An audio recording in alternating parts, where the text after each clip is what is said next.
What's up, players? Today we're doing something fun. We're going to be playing some blues shuffle. We're going to start with the basics, and then we're going to move on into a few of these embellishments and even a turnaround and a lick or two. So this is going to be a really fun lesson. What's super cool about this blues shuffle is that you get a big bang for your buck. It's really minimal in terms of how long it takes to actually learn versus the return on your investment. You're going to have something cool at your fingertips that you can play the rest of your life. So my favorite guitar players still play blues shuffle a lot of the time. So it's going to be a ton of fun. So let's dive in. All right, so the first half, we're going to go through the basic shuffle. We'll get to the embellishments and the turnaround in the second half. But something I want you to start with is the technique. I teach a lot of beginners where they do the same things when it comes to with their picking hand.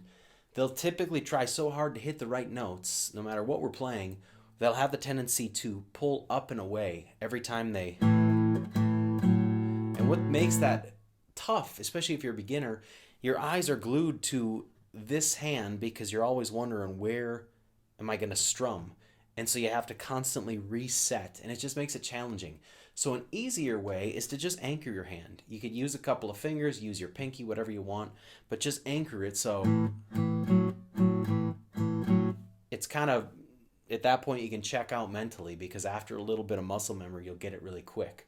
The other thing that's cool about it is if you want, instead of just anchoring it with your fingers with blues, this particular shuffle, you'll see me go in and out of this, but it sounds awesome just to palm mute it. So put your palm down by the bridge, and then you're anchored into...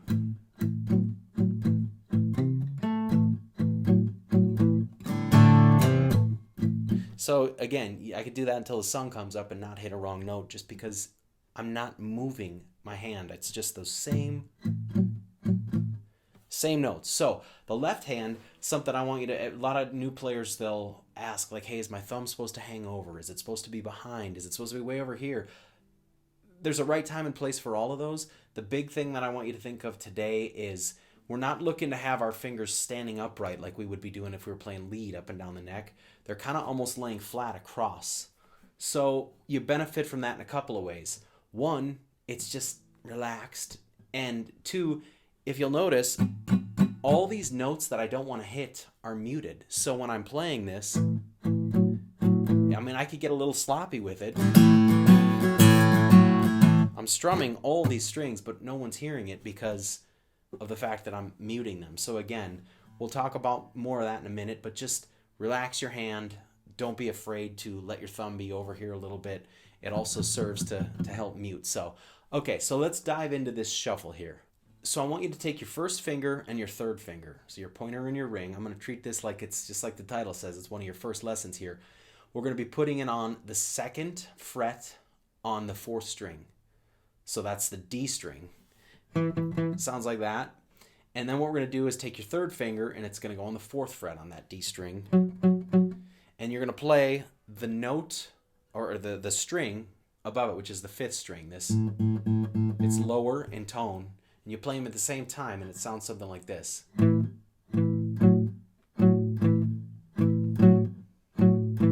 Again, I'm palm muting it. All I'm doing is going back and forth, but I'm hitting them at the same time. It's important to get real comfortable with this because everything else we do revolves around this, and it's same thing in the next set of strings, and then again in the next set of strings. So what I'm doing here again is just, it's a 1 and 2 and 3 and 4 and 1 and 2. Notice I'm back and forth, teeter-totter. It's never two on the same, first finger then third. It's always back and forth.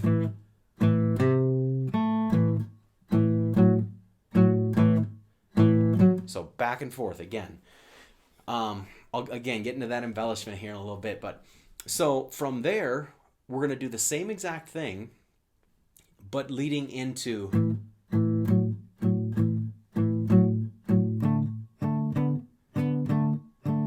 and all I did there is now we're on the middle two strings. So it's the D and the G string. First fret again, or excuse me, first finger on the second fret of that third string, which is the G. And then, so again, we went from,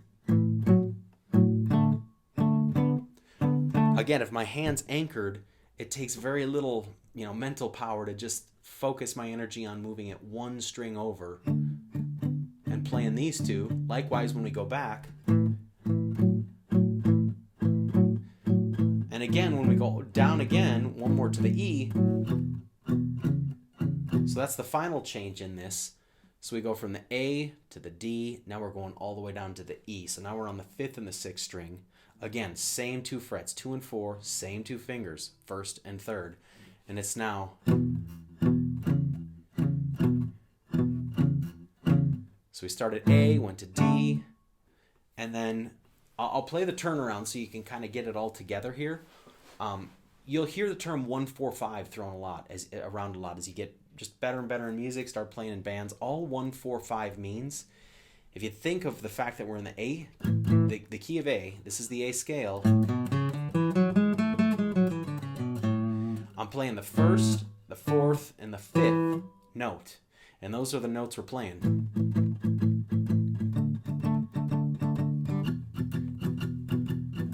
So 1-4-5, that's where that comes from. Doesn't mean you have to go in that order.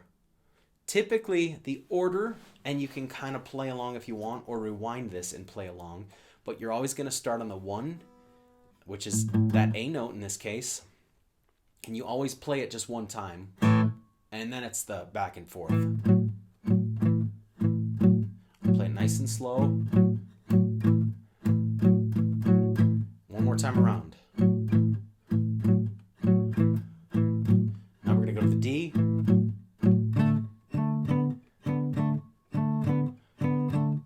Back to the 1.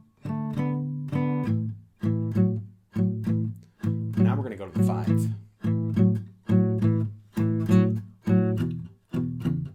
Back to the 4.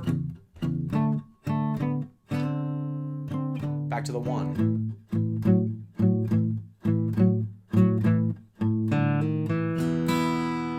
And then for a little turnaround there, we can do just something real basic. I just hit that A string and then the D string. Open 1st fret, and then, because this is an E note too, E, and then I hit the top 2 up there, so that's the B and the E. So the cool thing about blues, you guys, is that you can play it slow, you can play it fast, you can turn your overdrive up on an electric and turn it into rock and roll. It's the same thing. But that's a basic blues shuffle. Again, with a little bit of practice, you'll have a cool shuffle that you can play forever. Now, as far as embellishments go, there's all kinds of things we can open up, so let's dive into those. So the first embellishment is something that I call like a walk-up. And instead of just going from this A, or the 1, to the D, which is the 4, we're going to make it sound cooler by doing something like this. And I'll play it fast just for the example's sake, but start slow. For sure, start slow. So it'd be like a...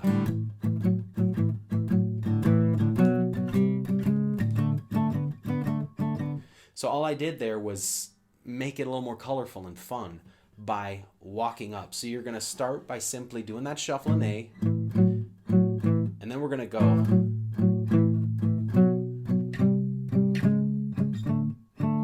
All I did was that A chord, then now I'm going to the B, which is the 2nd fret. Technically that's the exact same thing. Pretend there's a fret here. And now we're just doing this. So 2, 3, 4. And then you just go back. So that's first embellishment.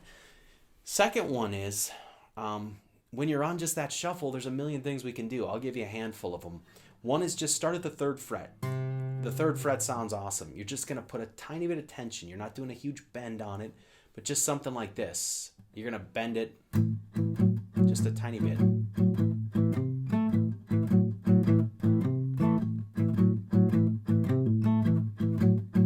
So again, you can do something like that, where I'm with my first finger hitting that G string, 2nd fret.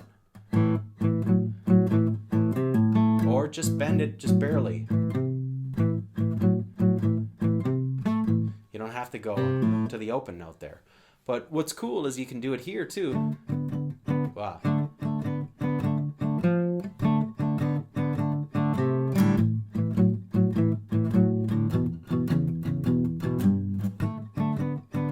just mess around with that 3rd fret, and that really works well. That leads us into the 4th one, or I should say the 3rd and the 4th fret, so it sounds something like this now. And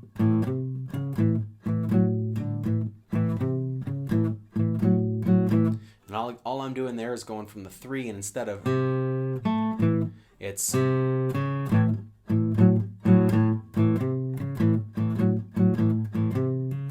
or.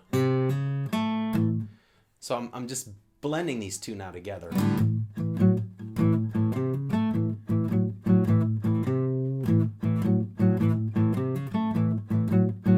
Or do the turnaround.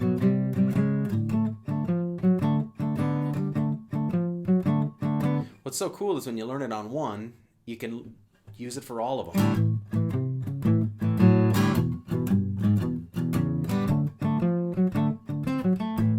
So that's that one. Another one that you can use here is actually going up to the 5th fret on the hand that's doing all the fretwork here. So it sounds, you could, again, I'll give you various options, but something as simple as...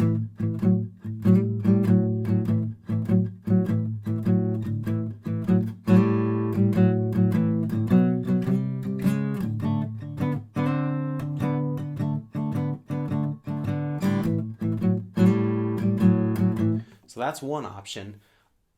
Another one is you'll commonly do that. That one's a little more sparing. You'll either do it all the time or occasionally. So something like what we did before.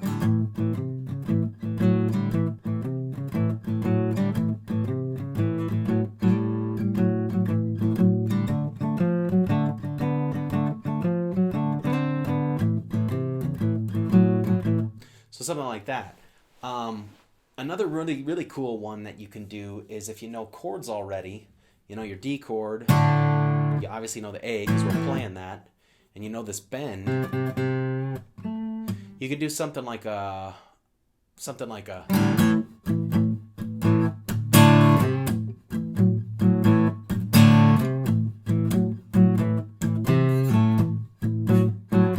that one's cool too. It's just that D. So if I kind of put them all together, it sounds something like this. We're gonna hope this works, but I'm just gonna experiment and give you different ones to go with. So starting with the basic, just something like a.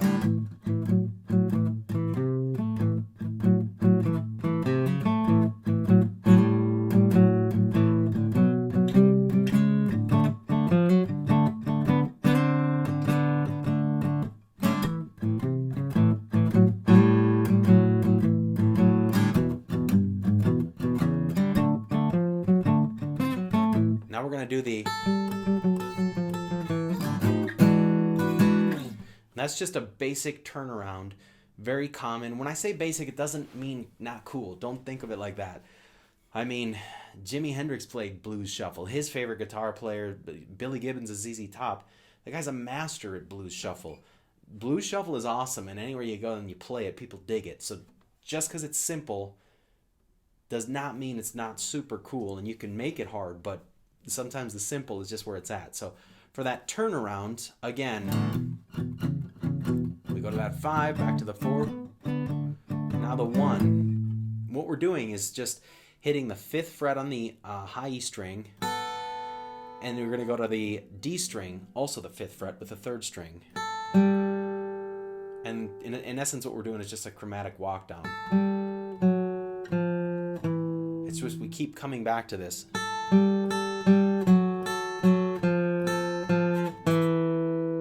So again, it's...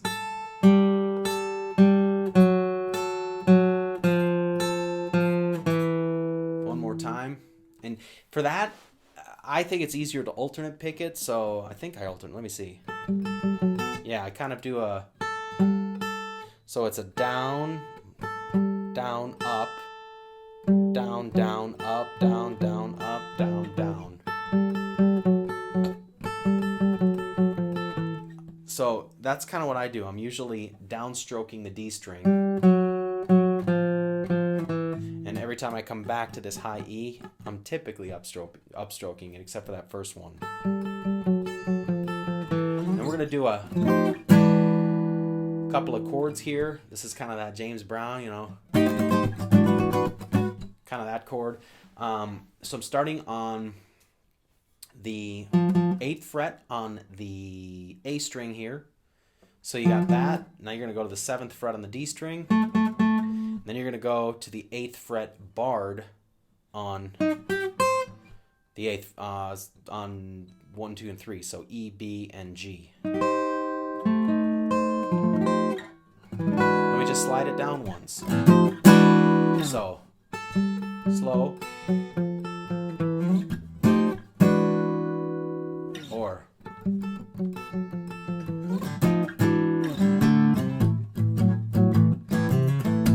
So all together, it sounds awesome. What's super cool about this is, again, you can play it acoustic, you can play it electric, you can turn some overdrive. You don't have to palm mute it either. You can.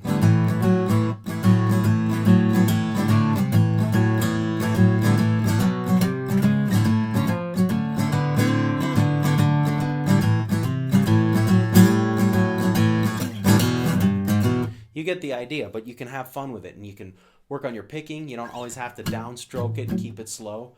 That's awesome too, though. What's fun too, and this is kind of in that next phase, and I'll show you a lick here, but what's really fun about this is, just like this rhythm pattern isn't terribly difficult when you're a beginner, playing some really cool lead work, if you just learn a scale, which I have another lesson, which I'll show you here in a minute, but if you know a simple scale like that, you can do a lot of licks. Here's a couple of very simple ones. Just, you know,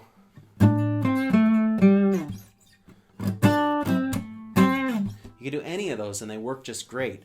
I'm in this A minor pentatonic and I'm just going back between the 5th and the 7th fret here.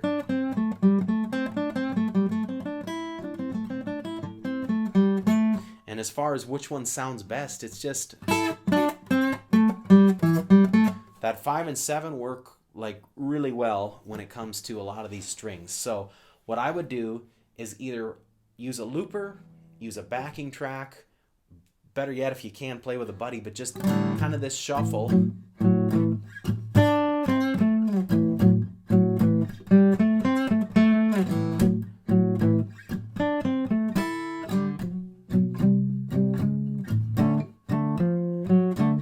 Just go back and forth and have fun with that all day. So I think if you just practice this a little bit, give yourself the patience, you're going to really enjoy where you end up with it. If you're still watching, guys, I trust you dug this lesson, so make sure to check out the one where I go through a lot of those really cool licks. I'll show it in a preview here, one side of the screen or another, but it's going to really walk you through some basic ones. You're going to love it. Again, it gives you a big bang for your buck in terms of the investment, but get this one down, and then that's phase 2. Make sure to tell me in the comments what else you want to see. That'd be helpful to learn. And click like, click subscribe, means a ton. I keep churning these out for you for free by doing that. In closing, don't forget, you rock the journey, you enjoy that journey, and we will see you on the next one.